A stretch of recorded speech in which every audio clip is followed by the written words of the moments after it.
Wedding cards designs వచ్చాయి. నేనేమో ఇది ఓకే చేశాను, కావ్యకేమో ఇది నచ్చిందంట.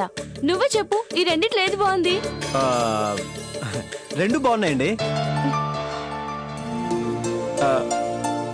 మీరు నువ్వు సెలెక్ట్ చేసిందే బాగుంది సునైన గారు. సారీ సునైనా. అవును, నా బైక్ కీస్ ఎక్కడ పెట్టానే? ఇక్కడే పెట్టాను.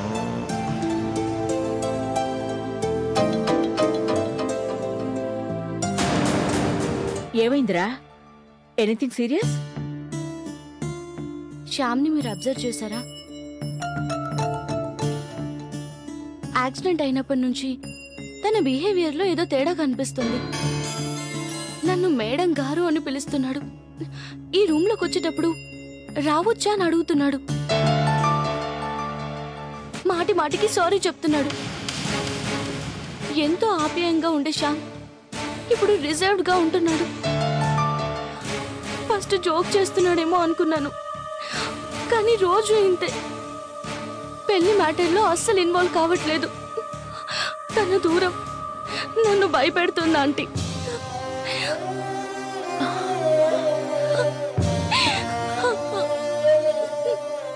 హలో. ఎస్ చెప్పండి. నా పేరు ఇందు. మీ కంపెనీ జాబ్లో జాయిన్ అవ్వమని నాకు కాల్ లెటర్ వచ్చింది. 1 minute మేడం. హలో చెప్పండి. Indumathi, flat number 302, Vertex apartment, Nizampet road, Hyderabad. అవును, అడ్రస్ నాదే. You are selected madam. మీకు అభ్యంతరం లేకపోతే క్యాబ్ వస్తుంది. వెంటనే ఆఫీస్కి వచ్చి జాయినింగ్ రిపోర్ట్ ఇవ్వగలరా? ఓకే. అంతా ఆశ్చర్యంగా ఉంది. హాస్పిటల్ నుంచి నువ్వు వచ్చిన తర్వాత నీ బిహేవియర్ లో ఏదో తేడా ఉంది అని సునైన అంటోంది. తేడానా? ఏముంది? అప్పుడు ఎలా ఉన్నాను, ఇప్పుడు అలాగే ఉన్నాను. ఉండాలనే మా కోరిక. చూడు శ్యామ్, సునైన పేరెంట్స్ వాళ్ళు కేవలం మనకి బంధువులు మాత్రమే కాదు, మన పాలిటి దేవుళ్ళు. దాదాపు అనాథలుగా మిగిలిపోయిన మనల్ని చేరదీసి పెంచి పెద్ద చేసిన మంచి మనుషులు రావాళ్ళు. ఈరోజు మనం ఇలా ఉన్నామంటే దానికి కారణం వాళ్లే.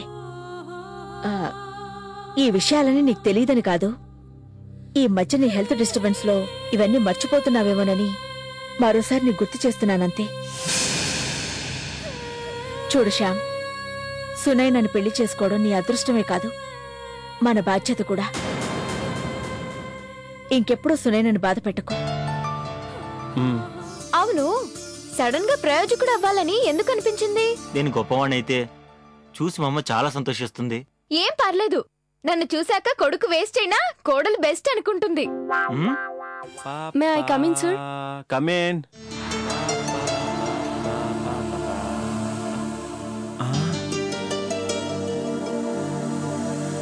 ఇందు,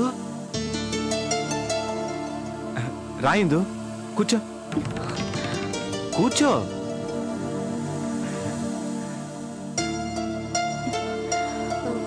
నా పేరు మీకెలా? ఎలా తెలిసిందనా? మీ పేరు మాత్రమే కాదు, మీ చదువు, వయసు, మీ బయోడేటా అన్నీ తెలుసు. అంటే నెట్లో మీ ఫోటో, రెజ్యూమ్ చూశానండి. అందులో మీ డీటెయిల్స్ ఉంటాయి కదా.